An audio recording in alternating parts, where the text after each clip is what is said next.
Bonjour à tous. C'est vraiment un privilège pour moi d'apporter la parole ce matin. C'est vrai qu'avec Laura, mon épouse, nos 3 enfants, ça fait quelques mois qu'on assiste aux réunions dans cette église, puis on est vraiment touchés par beaucoup de choses. On est touchés par votre accueil. On trouve que c'est une église vraiment accueillante, joyeuse, par votre attachement à l'Écriture aussi. Et on le voit à la fois parmi les responsables de l'Église, les pasteurs, les anciens, les autres responsables, mais aussi dans l'Église dans son ensemble. On trouve que c'est une Église qui aime l'Écriture et ça nous touche. Donc vous constatez qu'après toutes ces années en France, mon accent a un peu changé, mais je compte sur vous pour me ramener dans le droit chemin dans les prochains mois. C'est pas toujours évident de changer comme ça de continent, parce qu'on s'adapte, on essaie de s'adapter à chaque fois, mais à un moment, on ne sait plus trop comment parler, mais ça sort comme ça sort. Ce matin, j'avais à cœur de vous parler d'émerveillement. Je ne sais pas si... Voilà. L'émerveillement, c'est l'un des moteurs essentiels de la vie chrétienne. Quand je suis bouche bée devant Dieu et devant ce qu'il a fait, ça me permet d'avancer, de progresser, de faire des pas vers l'avant. Quand, au contraire, mon Dieu ou ce que Dieu a fait me paraît tout à fait normal ou banal, là, je fais du surplace et peut-être même je fais marche arrière. Je me refroidis. Parce que l'émerveillement, c'est indispensable à la marche du croyant. Et pourtant, s'émerveiller, c'est un défi.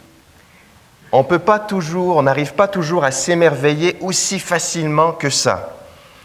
On a parfois beaucoup de mal à y parvenir. J'ai eu la chance pendant certaines des années qu'on a passées en Europe, quand je rentrais du travail à Genève et que je me dirigeais vers notre maison située du côté français, de l'autre côté de la frontière franco-suisse, j'avais devant moi les Alpes françaises tous les soirs, et en particulier le fameux Mont Blanc, qui est magnifique. Et je parcourais comme ça les campagnes suisses avec ce décor incroyable. J'avais aucune excuse pour être en déficit d'émerveillement. J'avais vraiment des conditions optimales pour être impressionné par ce que Dieu a fait. Et pourtant, il y a certains obstacles qui pouvaient m'empêcher d'admirer la beauté de ce Mont Blanc et de cette nature créée par Dieu. Quand je roulais trop vite, je m'émerveillais beaucoup moins. Et je pense que mon degré d'émerveillement était inversement proportionnel à ma vitesse de croisière. Et en plus de ça, en Suisse, il y a des radars et des factures qui vous sont envoyées après. Et ça, je peux vous dire, ça vous coupe l'émerveillement aussi. Et je me demande, sur le plan spirituel, est-ce que j'ai appris à ralentir, à prendre le temps de contempler Dieu et le salut qu'il m'a accordé? Un autre obstacle dans cette région, cette belle région, Genève, les environs, il y a énormément de brouillard. J'ai même eu des amis québécois qui sont venus nous rendre visite en Europe et ils étaient venus pour faire, vous savez, le tour du Mont Blanc à pied. Donc ça prend 10 jours. On n'est pas en altitude, mais on marche comme ça. Il y a différents points d'arrêt autour du Mont Blanc. Et pendant les 10 jours, ils étaient dans le brouillard. Ils n'ont pas vu le Mont Blanc une seule fois. Terrible. Alors qu'ils avaient préparé ce voyage pendant des mois, des années, ils étaient en forme et tout. Affreux. Et de la même manière, spirituellement parlant, il y a parfois dans mon cœur une espèce de brouillard intérieur qui m'empêche de contempler Dieu et son salut. Je dirais que c'est le brouillard des distractions de la vie, souvent pour moi. Autre obstacle, après plusieurs années près de Genève, j'avoue que le Mont Blanc, je le remarquais de moins en moins. Parce que je m'étais habitué. Ça faisait partie du paysage.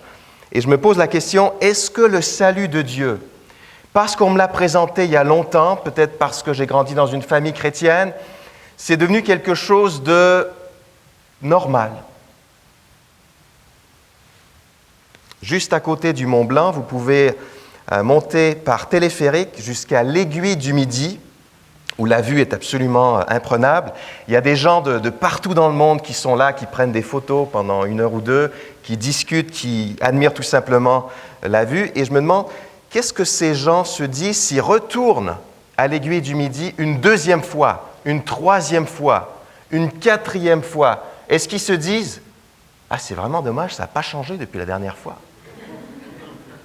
Mais heureusement que ça n'a pas changé. Et c'est pour ça qu'ils retournent.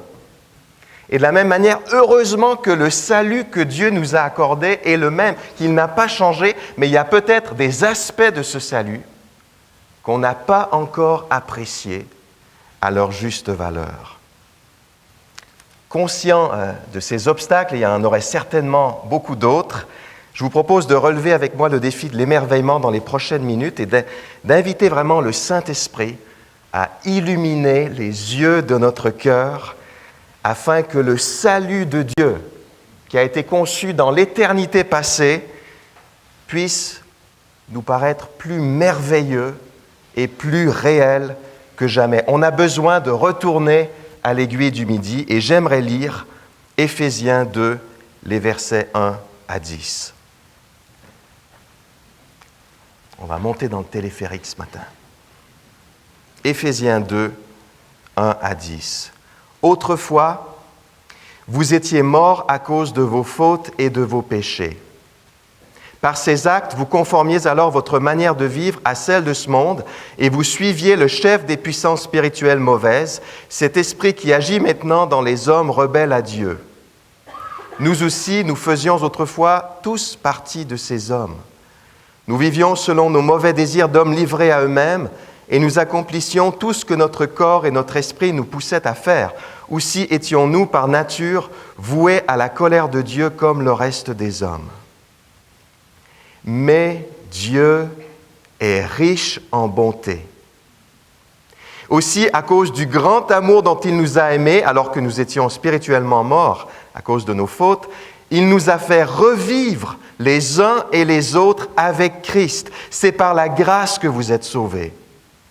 Par notre union avec Jésus-Christ, Dieu nous a ressuscités les uns et les autres et nous a fait siéger les uns et les autres dans le monde céleste. Il l'a fait afin de démontrer pour tous les âges à venir l'extraordinaire richesse de sa grâce qu'il a manifestée en Jésus-Christ par sa bonté envers nous.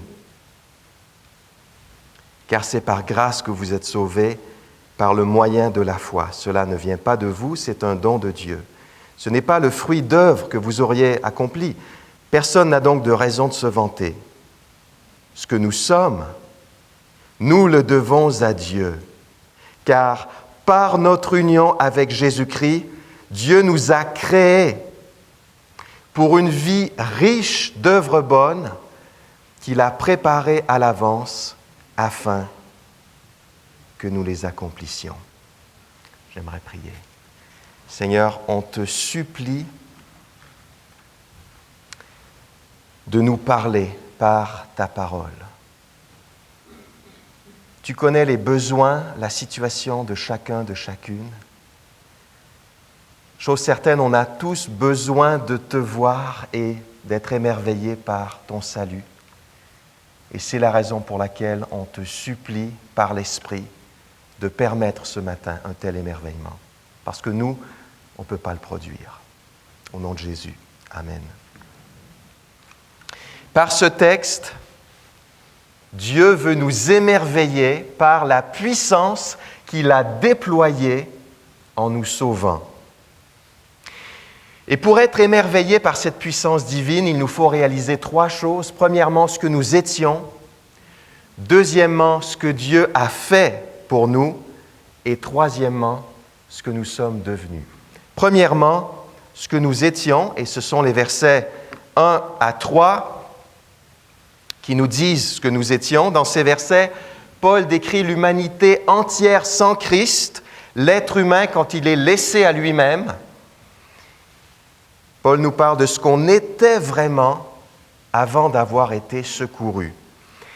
Et plus on saisit ce qu'on était, plus on sera émerveillé par ce que Dieu a fait. Les mots que Paul utilise sont très forts dans ces versets. Il dit 3 choses. Paul met en avant 3 vérités sinistres, comme le dit un commentateur sur Éphésiens. La première vérité sinistre, c'est que nous étions morts. Et on voit ça tout de suite au premier verset. « Autrefois, vous étiez morts à cause de vos fautes et de vos péchés. » Alors le pronom « vous » fait ici référence aux premiers lecteurs de Paul, qui étaient des chrétiens d'origine non juive, qui habitaient dans la province romaine d'Asie mineure. Nous, un petit peu plus tard, ce sera les chrétiens d'origine juive, groupe auquel Paul lui-même appartient. C'est pour ça qu'il dit « nous ». Mais dans un premier temps, il parle de « vous ». Il dit « vous étiez morts », c'est-à-dire spirituellement morts, ce qui ultimement signifie « vous étiez, et nous aussi, nous étions séparés de Dieu ». Il n'y avait en nous aucune vie spirituelle, aucune communion avec Dieu. Qu'est-ce qui a causé cette mort? Qu'est-ce qui a causé cette distance par rapport à Dieu? Nos fautes et nos péchés. On a fait beaucoup de choses qu'on n'aurait jamais dû faire. Et comme si ça ne suffisait pas, il y a aussi beaucoup de choses qu'on aurait dû faire et qu'on n'a pas faites. Je ne sais pas si vous voyez la gravité de notre problème. On n'était pas seulement malheureux, pas seulement déçus par la vie, pas seulement blessés, pas seulement peut-être rongés par la solitude. On n'était pas seulement des victimes, mais on était des cadavres au sens spirituel, inanimés à cause de nos propres fautes.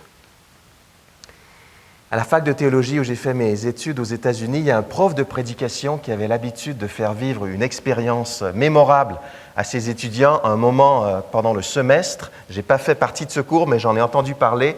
Il les invitait tous, il leur donnait rendez-vous lors d'une date précise dans un cimetière. Et là,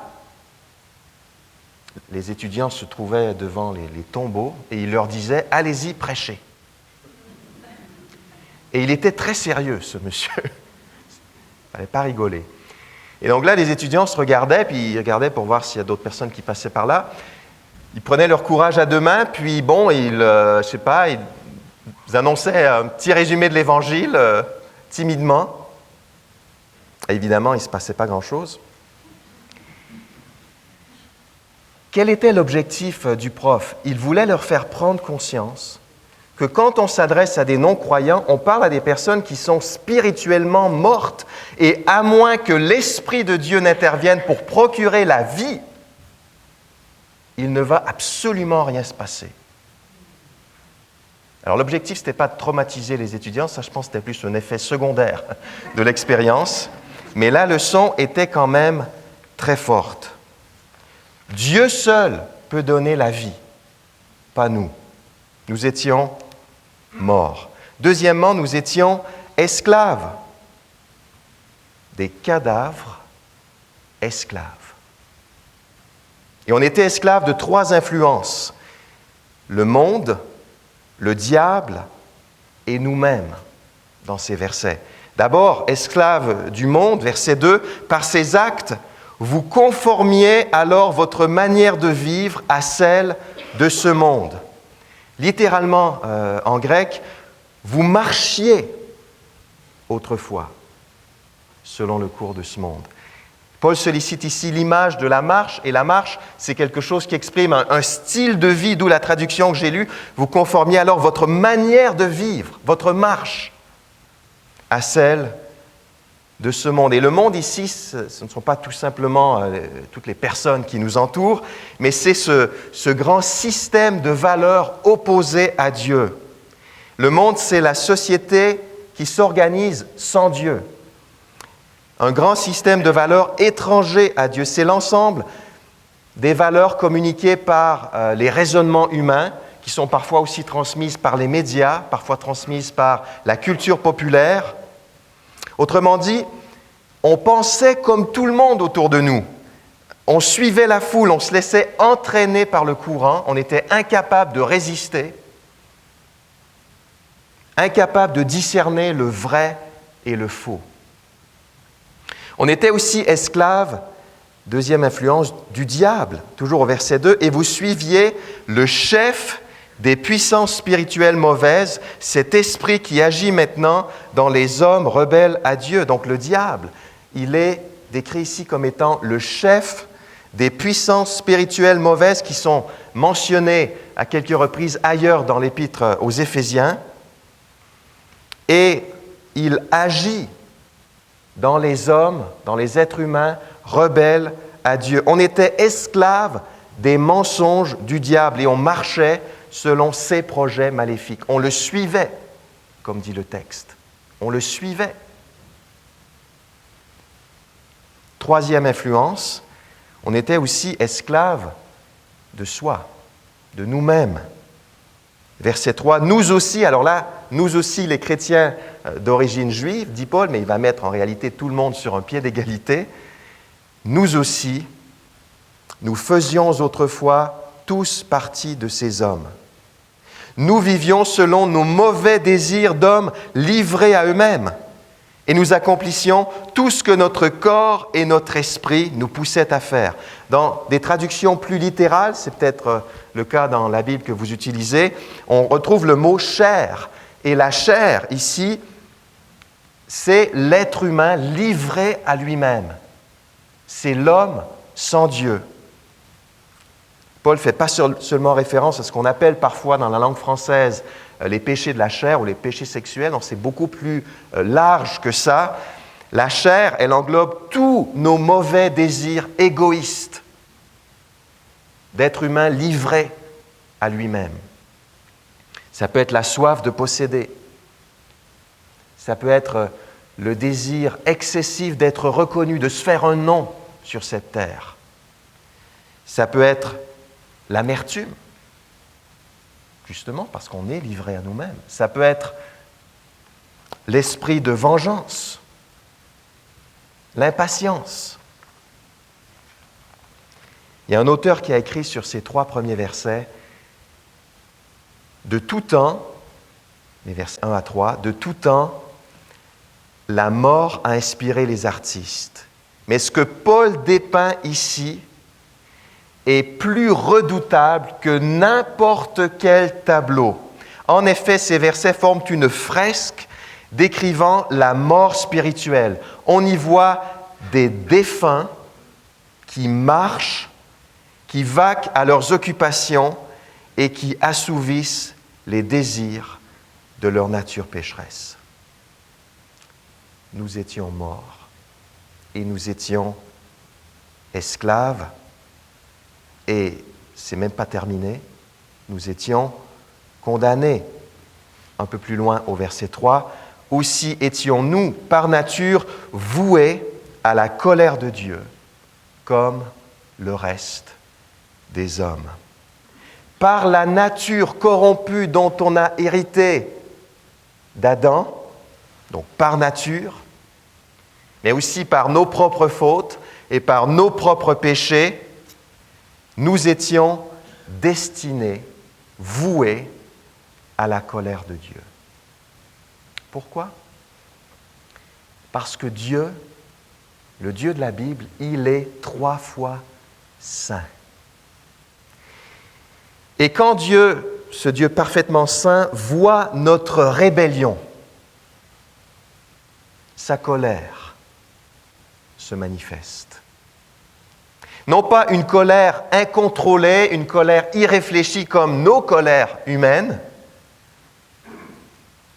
mais une colère sainte, une colère mesurée, contrôlée et une colère justifiée.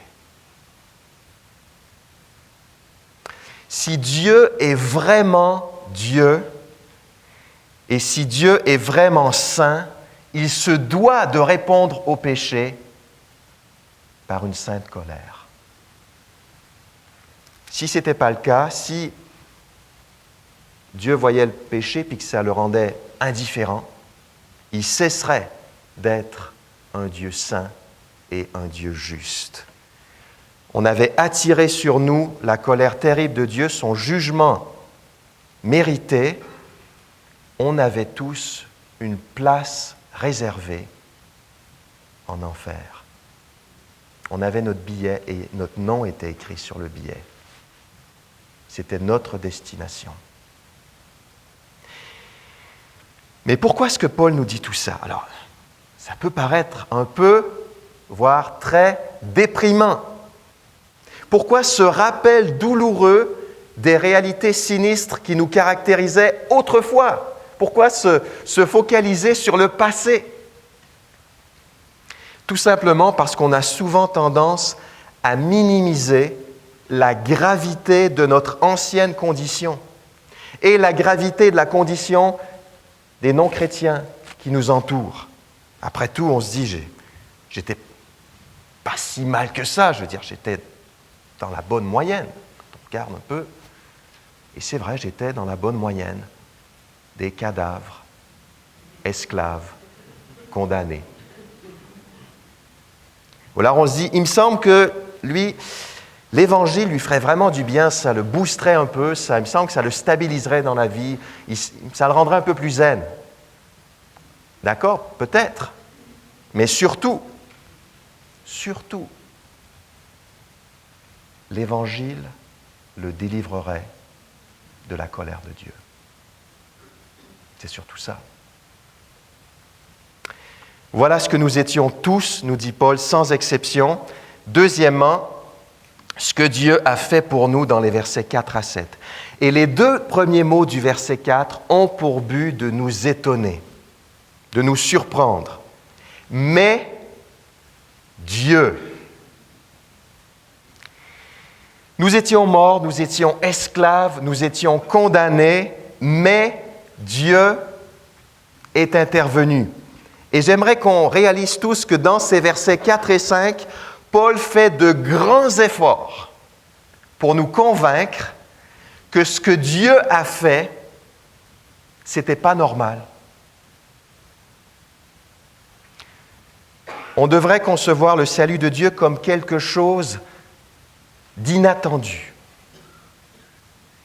La conclusion normale et logique des 3 premiers versets, ça aurait été, puisqu'on était par nature voué à la colère de Dieu et puisqu'on a confirmé la perversité de notre nature par notre comportement, on va tous subir la juste colère de Dieu, point.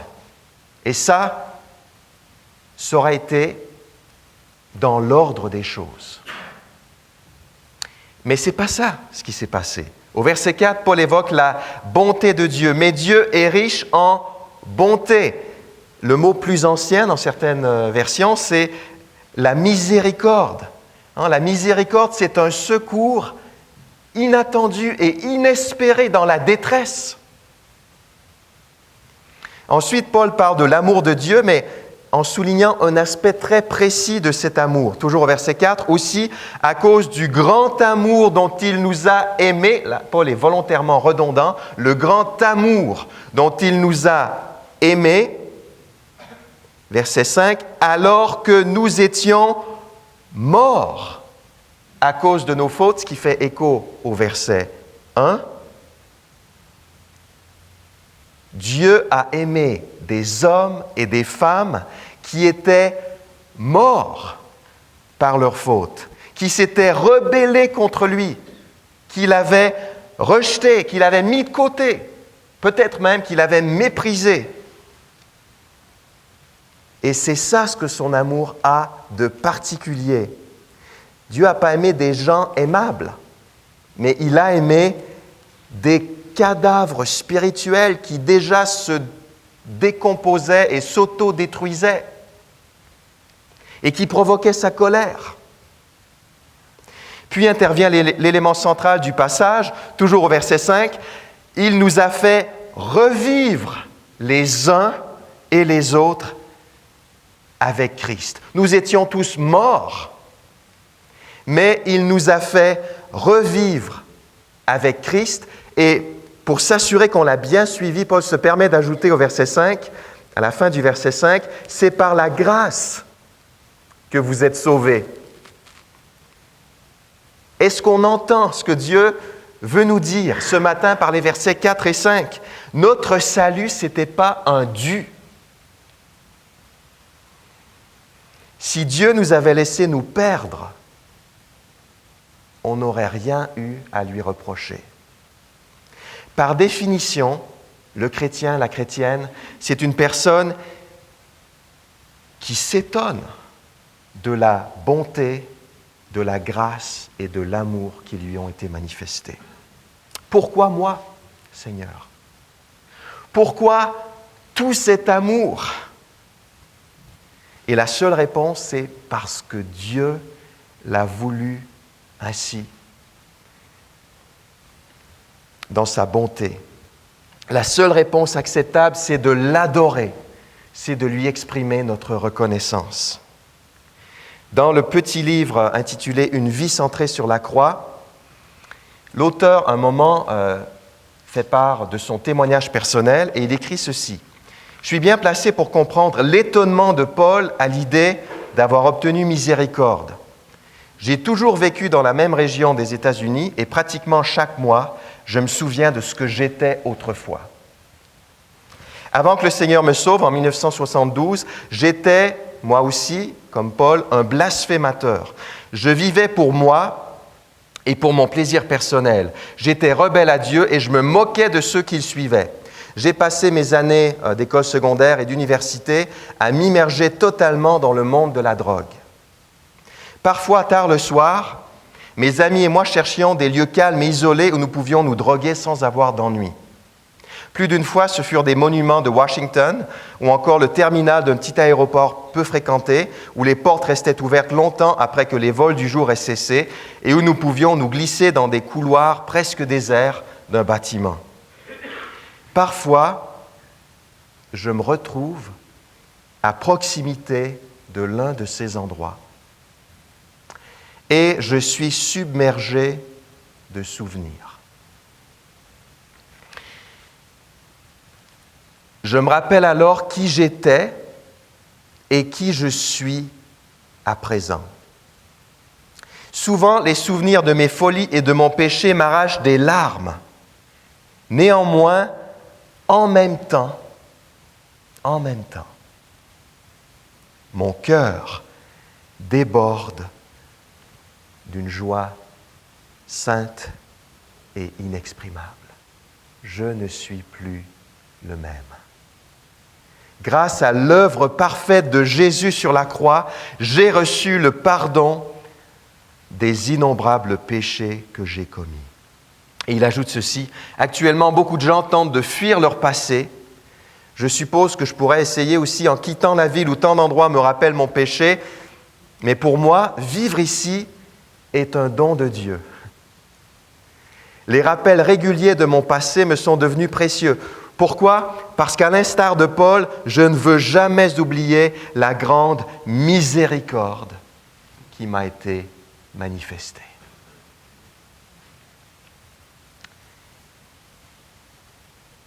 Et ne commettons pas l'erreur de penser que la bonté, la grâce et l'amour de Dieu sont arrivés à leur terme dans notre vie, qui se manifestent uniquement par le pardon qui nous a été accordé ou par le fait qu'on a évité l'enfer. Le salut, c'est beaucoup plus que ça. Verset 5, il nous a fait revivre les uns et les autres avec Christ. Verset 6, par notre union avec Jésus-Christ, Dieu nous a ressuscités les uns et les autres et nous a fait siéger les uns et les autres dans le monde céleste. Il l'a fait, verset 7, afin de démontrer pour tous les âges à venir l'extraordinaire richesse de sa grâce qu'il a manifestée en Jésus-Christ par sa bonté envers nous. On pourrait passer de longues minutes à méditer sur ces versets. Par exemple, au verset 7, Dieu a fait tout ça pour démontrer la richesse de sa grâce pour toujours, pour tous les siècles, les âges à venir. C'est incroyable. Mais je vais me contenter de dire ceci. Notre émerveillement dépend ici de notre capacité à faire le lien entre Éphésiens 1:20 et Éphésiens 2:6. On doit juste se concentrer un petit instant là-dessus.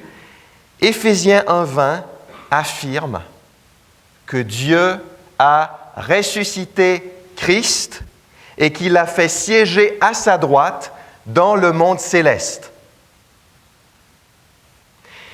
Éphésiens 2:6 affirme que Dieu nous a ressuscités par notre union avec Jésus-Christ et qu'il nous a fait siéger avec lui dans le monde céleste. Selon Éphésiens 2:6, notre résurrection et notre cession, c'est-à-dire le fait de s'asseoir dans le monde céleste, se sont faites par notre union avec Jésus-Christ. Qu'est-ce que tout ça signifie? Je ne sais pas s'il y en a qui se sentent dans le monde céleste ce matin. Je n'ai pas dit dans la lune ou dans les nuages. Mais ce que Paul veut nous communiquer, c'est que nous partageons la destinée glorieuse de Christ. Ce qui lui arrive, nous arrive. Son histoire devient notre histoire. S'il ressuscite, nous ressuscitons avec lui, spirituellement parlant pour l'instant, mais un jour ce sera aussi physiquement lors de son retour. S'il monte au ciel, nous y montons avec lui. Spirituellement parlant pour l'instant, par le Saint-Esprit, nous y sommes, mais dans le nouveau ciel et la nouvelle terre, nous serons physiquement avec lui. Nous sommes unis à lui, nous sommes au bénéfice de sa vie, de sa résurrection, et nous sommes au bénéfice également de sa victoire, puisque nous siégeons avec lui dans le monde céleste, et le fait de siéger, c'est associé à la victoire. Dans le monde céleste, nous siégeons avec Christ au-dessus des puissances du mal qui ont été vaincues par Christ. Ça, Paul le dit ailleurs dans la lettre aux Éphésiens. Mais c'est synonyme de victoire. Nous avons donc le cœur au ciel et les pieds sur terre. Et un jour, on aura le cœur et les pieds et tout le reste de notre corps ressuscité dans le nouveau ciel et la nouvelle terre avec lui. Voilà ce que Dieu a fait pour nous. Troisièmement, ce que nous sommes devenus. Dans les versets 8 à 10, à la fin de ce texte, souvent notre vision du salut, elle se limite au passé et on aime dire « Dieu m'a sauvé » et c'est bien et c'est vrai, on devrait le dire. Mais on ne devrait pas s'arrêter là parce que notre émerveillement, il va en souffrir. Parfois on se dit « Dieu a fait sa part en me sauvant, maintenant c'est à mon tour de faire la mienne en lui obéissant ou en faisant toutes sortes de choses pour lui. » Or, pour Paul, le salut englobe le passé, le présent et l'avenir. Et du début à la fin de notre parcours, on dépend de la grâce de Dieu qui agit dans notre vie. Dieu veut nous émerveiller non seulement par ce qu'il a déjà fait, mais il veut aussi nous émerveiller par ce qu'il est en train de faire maintenant et par ce qu'il fera encore dans l'avenir. Verset 8, « Car c'est par grâce que vous êtes sauvés, par le moyen de la foi. Cela ne vient pas de vous. C'est un don de Dieu. Ce n'est pas le fruit d'œuvres que vous auriez accompli. Personne n'a donc de raison de se vanter. » Et on connaît bien ces versets. Paul exprime de toutes les manières possibles que c'est la grâce de Dieu seule qui nous sauve. Le salut ne vient pas de nous. On ne l'a pas conçu, on ne l'a pas imaginé, on n'aurait pas pu imaginer un tel salut. C'est un don de Dieu. Le salut n'est pas le fruit d'œuvres. Autrement dit, on ne peut pas l'obtenir par nos propres mérites, par nos propres efforts, afin que personne ne puisse s'en vanter.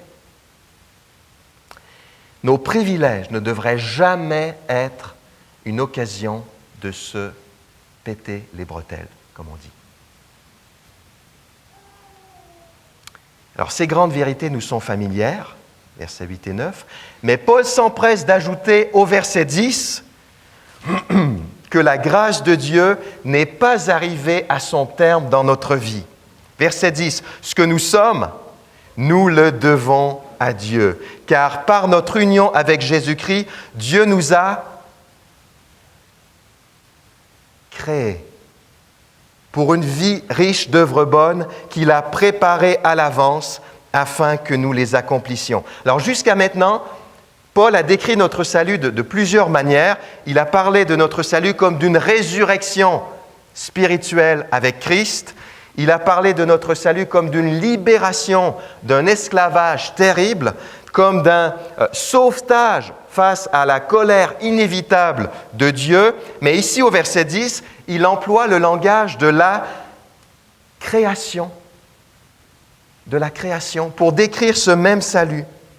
Nous sommes l'ouvrage de Dieu dans certaines traductions, c'est-à-dire la création de Dieu. Quand Dieu nous a sauvés, il nous a créés. Et Paul évoque ici le thème de la nouvelle création. La première création de Dieu, elle a été gâchée par le péché. En Jésus-Christ, Dieu procède maintenant à une nouvelle création. Et dans cette nouvelle création, l'Église est le chef-d'œuvre de Dieu. L'Église est le chef-d'œuvre de Dieu. Et chacun d'entre nous a une place dans ce magnifique chef-d'œuvre. Qu'est-ce qu'on est devenu? On est devenu des participants à une nouvelle création. Et attention, Dieu nous a recréés dans un but précis. Verset 10, Dieu nous a créés pour une vie riche d'œuvres bonnes qu'il a préparées à l'avance afin que nous les accomplissions, ou littéralement, afin que nous marchions en elles, dans ces œuvres bonnes. Nous sommes donc des membres actifs puisque nous marchons dans une nouvelle création. Autrement dit, on participe à cette nouvelle création. On s'investit dans cette nouvelle création qui est l'Église de Jésus-Christ. Quelles sont les œuvres bonnes qu'il a préparées d'avance pour nous? C'est toute l'obéissance chrétienne qui sera détaillée dans la suite de la lettre aux Éphésiens, dans les chapitres 4, 5 et 6. On a été recréés en vue de cette nouvelle marche, qui est à l'opposé de notre ancienne marche que Paul avait décrite au verset 2. On a complètement changé de direction dans notre marche. Mais ce qu'il faut savoir, c'est qu'on n'est pas seul dans cette nouvelle marche. Même les œuvres bonnes qu'on accomplit, même les pas d'obéissance qu'on fait, c'est Dieu qui les a préparés à l'avance dans l'éternité passée. C'est lui qui les a imaginés, c'est lui qui les a prévus pour nous. Alors, quand j'encourage quelqu'un, quand je dis non à la colère, quand je résiste à une tentation, quand je supporte des frères et sœurs plus difficiles, dans d'autres églises, bien sûr, pas ici. Quand j'aime mon épouse dans une situation, comme Christ a aimé l'Église, je ne fais qu'accomplir des œuvres déjà préparées, déjà prêtes avant ma naissance. Et là, je suis obligé de vous avouer que ça me dépasse complètement. Parfois, en tant que prédicateur, on est obligé de dire des choses qu'on ne comprend pas. C'est vraiment le cas ce matin. Mais c'est écrit dans la parole de Dieu, c'est une réalité. Alors, ça ne va pas tout expliquer, mais je pense qu'une autre manière de le dire, ce serait d'affirmer que c'est Dieu qui produit en nous le vouloir et le faire conformément à son projet bienveillant. Vous connaissez ce verset, c'est aussi de Paul, c'est en Philippiens 2, verset 13. C'est Dieu qui me donne le désir et la capacité de marcher dans une direction diamétralement opposée à mon ancien parcours de vie. Alors oui, je suis actif, je suis en marche, mais c'est Dieu qui m'active par sa grâce. De sorte que même quand je fais les bons choix, même quand je m'investis dans mon église locale, même quand j'ai une bonne attitude au travail, même quand j'aime mes voisins, c'est Dieu qui mérite toute la gloire, et pas moi. C'est lui qui a fait ça dans cette situation. Et je pense qu'une autre conséquence très pratique, qui nous concerne tous, en tout cas je me sens concerné, c'est que je peux arrêter de dire que je ne serai pas capable. Je peux arrêter de dire que j'y arriverai pas, que la vie chrétienne c'est trop dur pour moi. Je ne peux pas dire ça à la lumière de ce verset. C'est faux, puisque Dieu a préparé d'avance mon obéissance. Je ne peux pas dire que je n'y arriverai pas. C'est son œuvre. Et c'est une vérité libératrice. On peut prendre une grande respiration, on peut se détendre un peu ce matin, parce que tout le système dans lequel on vit, que Paul appelle dans notre texte le monde, tout ce système déclare haut et fort que notre valeur, elle dépend de nos accomplissements à nous, de nos performances à nous, que pour être quelqu'un, il faut se construire soi-même, qu'il faut faire de soi un chef-d'œuvre qui va impressionner quelques personnes. Peut-être en réussissant un examen à l'école, peut-être en obtenant tel diplôme, en obtenant tel poste, tel travail, tel bien matériel, peut-être en vivant telle ou telle expérience ou en étant reconnu par un groupe précis. Mais l'Évangile affirme tout autre chose. On est devenu l'ouvrage de Dieu, son chef-d'œuvre, sa nouvelle création, sans aucun mérite. Et on investit intensément dans cette nouvelle création qu'est l'Église. On donne de notre temps, de nos talents, de notre argent, parce que la grâce de Dieu nous y pousse.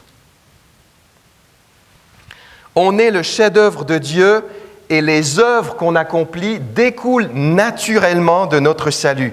Elles en sont le fruit, le résultat naturel qui a été préparé à l'avance par Dieu. Un chef-d'œuvre qui produit de belles œuvres. C'est ça l'Église. L'Église, c'est un chef-d'œuvre, le chef-d'œuvre de Dieu, un chef-d'œuvre qui produit de belles œuvres. Il y a quelques années, j'écoutais la radio en France, en voiture, et je suis tombé sur une interview d'un grand philosophe français, très impliqué là-bas sur le plan politique, très influent, tout le monde le connaît en France. Et il expliquait dans cette interview à quel point il voulait laisser sa marque sur les générations futures, notamment par ses écrits. Alors, il accepte de vivre une vie relativement austère pour être plus productif. Il refuse des invitations à des soirées mondaines parce qu'il est très discipliné.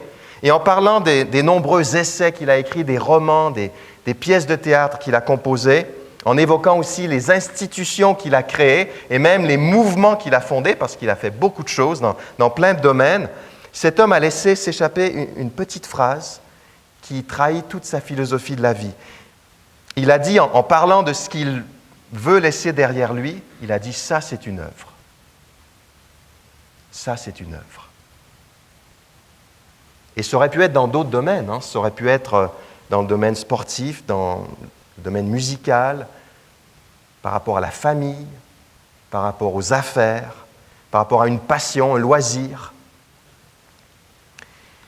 Et le monde nous appelle à ça. Je suis invité à créer ma propre œuvre et à fonder mon identité et mon bonheur sur mes réussites, sur mes accomplissements, mais c'est hyper risqué. c'est hyper risqué. Pourquoi? Parce que très souvent, j'échoue. Très souvent, mes projets, ça ne marche pas. Mais Dieu nous invite ce matin à contempler l'ensemble des ressuscités, spirituellement parlant, l'Église, la nouvelle création, et il nous invite à dire « ça, c'est une œuvre. Ça, c'est un chef-d'œuvre. Et ce n'est pas mon œuvre, c'est l'œuvre de Dieu. Par sa grâce, j'en fais partie, j'ai une petite place dans ce chef-d'œuvre, mais je ne pratique pas le bien pour prouver quoi que ce soit, pour marquer des points devant Dieu ou devant les hommes. Je pratique le bien parce que, tout simplement, mon salut me pousse dans cette direction. La grâce de Dieu m'entraîne dans cette direction. Alors, en terminant, je te pose la question, est-ce que tu t'émerveilles encore de ton salut? À l'aiguille du midi, tu te sens comment? Les 3 points de ce texte nous ont fourni 3 secrets de l'émerveillement. M'émerveiller de mon salut, c'est arrêter de penser que j'étais pas si pire, que j'étais dans la bonne moyenne, et c'est accepter le verdict de Dieu. J'étais mort, esclave, condamné. Point. M'émerveiller de mon salut, c'est arrêter de penser que c'est plus ou moins normal que je sois devenu chrétien. Non, ça n'a rien de normal. L'amour de Dieu, c'est la plus grande surprise de l'histoire. Et troisièmement, m'émerveiller de mon salut, c'est arrêter de penser que Dieu a fait sa part en me sauvant et que je dois maintenant faire la mienne tout seul en obéissant, que je dois me construire moi-même. Et c'est reconnaître que même le bien que je fais, je le lui dois. Dieu l'a préparé d'avance. Et ça aussi, ça fait partie de sa grâce. Que Dieu nous émerveille par la puissance qu'il a déployée en nous sauvant. Prions.